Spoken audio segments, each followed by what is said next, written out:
Assalamualaikum warahmatullahi wabarakatuh. Apa kabar kalian semua? Semoga kita senantiasa diberi kesehatan oleh Allah Subhanahu wa Ta'ala. Sebelum kita memulai pelajaran pada hari ini, marilah kita berdoa kepada Allah Subhanahu wa Ta'ala supaya diberi kelancaran dalam pembelajaran hari ini. Berdoa mulai. Bismillahirrahmanirrahim. Alhamdulillahirabbil alamin. Arrahmanirrahim. Maliki yaumiddin. Iyyaka na'budu wa iyyaka nasta'in. Ihdinas syiratal mustaqim. Syiratal ladzina an'amta 'alaihim ghairil maghdubi 'alaihim waladdallin. Amin. Hari ini kita akan mempelajari tentang kepribadian Nabi Muhammad SAW. Kalian pasti sudah tahu kan siapa beliau? Ya, beliau merupakan nabi terakhir di agama Islam. Nah, apa saja sih kepribadian Nabi Muhammad? Nah, Nabi Muhammad SAW merupakan pribadi yang sempurna. Akhlaknya pun merupakan akhlak Al-Quran. Allah Subhanahu wa Ta'ala sendiri memujinya sebagai orang yang dijadikan teladan bagi seluruh umat manusia. Oleh karena itu, Nabi Muhammad SAW merupakan rahmat bagi seluruh alam. Nah, bagaimana sih kepribadian Nabi Muhammad yang akan kita pelajari hari ini? Yang pertama yaitu ada Nabi Muhammad SAW merupakan pribadi yang santun dalam menyampaikan kebenaran. Apa sih maksudnya? Nah, maksudnya yaitu Nabi Muhammad SAW merupakan orang yang sopan dan santun dalam bertutur kata. Nabi Muhammad juga jujur dan tidak pernah berdusta serta luhur budi pekertinya. Nabi Muhammad tidak pernah membeda-bedakan atau memandang seseorang dari sial, warna kulit, suku bangsa, atau golongan. Beliau juga selalu berbuat baik kepada siapa saja, bahkan kepada orang jahat atau orang yang tidak baik kepadanya. Nabi Muhammad SAW mempunyai perilaku dan akhlak yang sangat mulia. Beliau memiliki budi pekerti yang agung, seperti yang disebutkan dalam firman Allah surat Al-Qalam ayat 4, yang bunyinya, Bismillahirrahmanirrahim.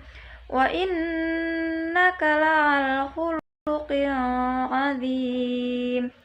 Artinya, dan sesungguhnya engkau benar-benar berbudi pekerti yang luhur. Nah, tadi kan juga sudah disebutkan bahwa Nabi Muhammad SAW tidak pernah berbuat jahat walaupun kepada orang yang tidak pernah baik kepadanya, seperti halnya pada kaum Quraisy. Bagaimana sih sikap Nabi Muhammad terhadap kaum kafir Quraisy? Nah, ketika kaum kafir Quraisy menuduhnya gila, beliau tidak marah. Beliau tetap teguh, tenang, dan sabar.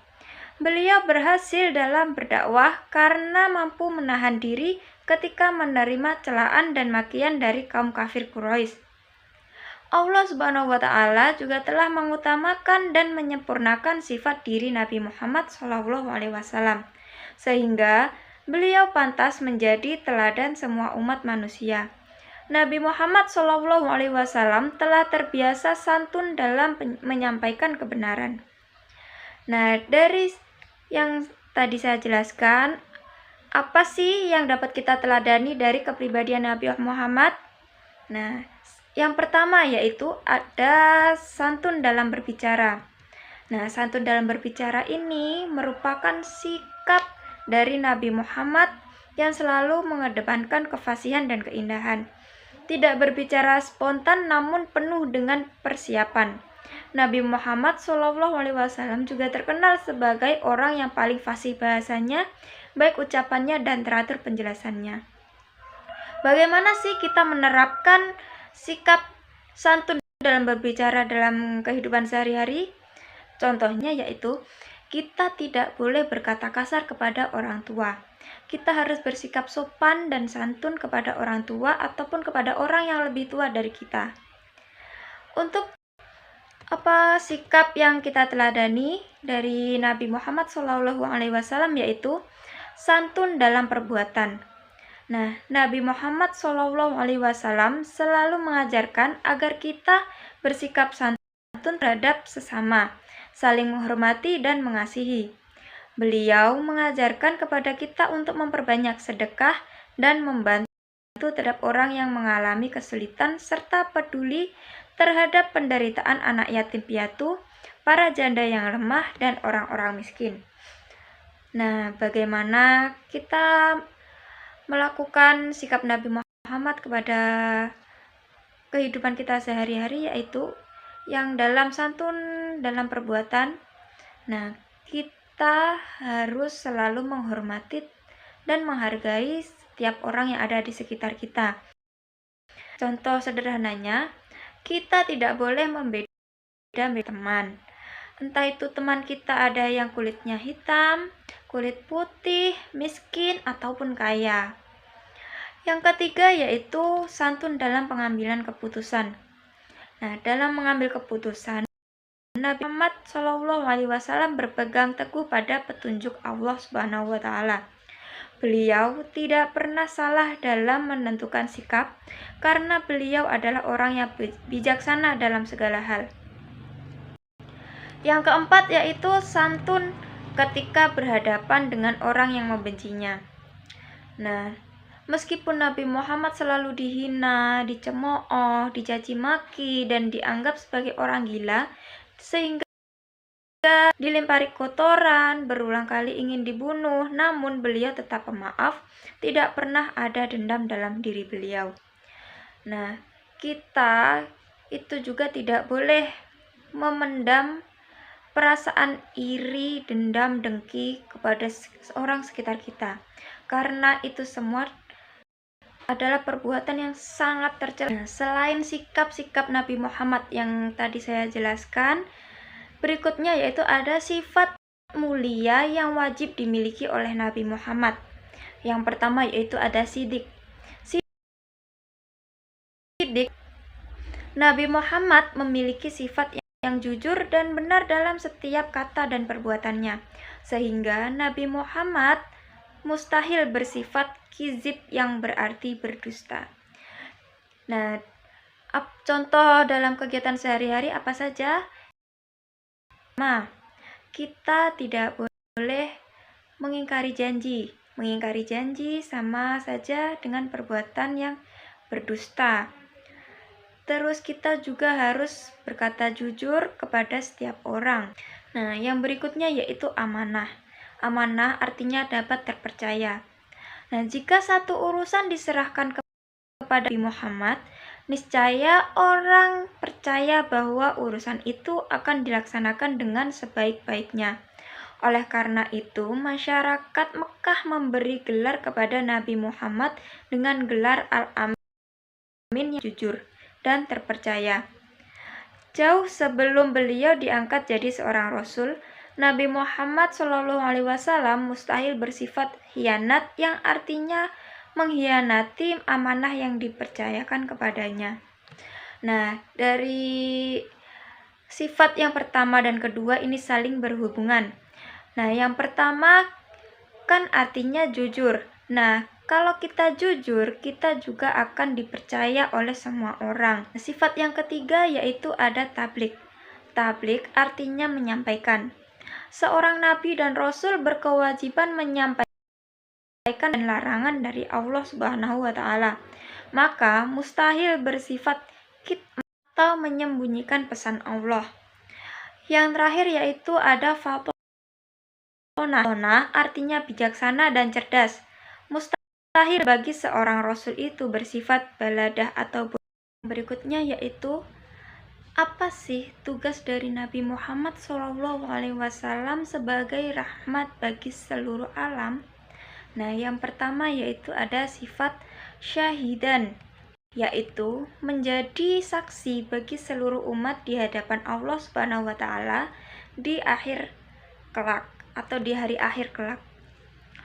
Yang kedua yaitu ada mubasyiran. Mubasyiran yaitu pemberi kabar gembira kepada umat yang beriman bahwa mereka kelak akan masuk surga jika menjalankan perintah Allah dan Rasul-Nya. Yang ketiga yaitu ada nadhiran. Nadhiran yaitu pemberi peringatan kepada orang yang tidak beriman bahwa mereka akan dimasukkan ke dalam neraka karena tidak mau menjalankan perintah Allah dan Rasul-Nya. Yang keempat yaitu ada da'iyan illa Allah, yaitu penyeru kepada agama Allah Subhanahu wa Ta'ala agar mau memeluk agama Islam. Yang terakhir yaitu sirajan muniran, yaitu cahaya yang menerangi umat manusia yang hidup dalam kegelapan dengan ajaran Islam. Nabi Muhammad SAW tidak hanya diutus untuk penduduk Mekah atau bagi bangsa Arab saja, namun bagi seluruh umat manusia yang ada di dunia. Nilai-nilai ajarannya bersifat universal dan dapat meningkatkan martabat umat manusia. Tugas-tugas dari Nabi Muhammad SAW yaitu terkandung juga dalam surat Al-Ahzab ayat 45 sampai dengan 46 yang bunyinya Bismillahirrahmanirrahim. Ya ayyuhan nabiyyu inna arsalnaka syahidan wa mubasysyiran wa nadhira wa da'iyan ila illallah bi'idnihi wa sirajum munira. Yang artinya, wahai Nabi, sesungguhnya kami mengutusmu untuk menjadi saksi, pembawa kabar gembira dan beri peringatan, dan untuk menjadi penyeru kepada agama Allah dengan izinnya dan sebagai cahaya yang menerangi. Sekian pembelajaran pada hari ini. Semoga pembelajaran yang saya jelaskan hari ini dapat dipahami dan berguna bagi kalian semua.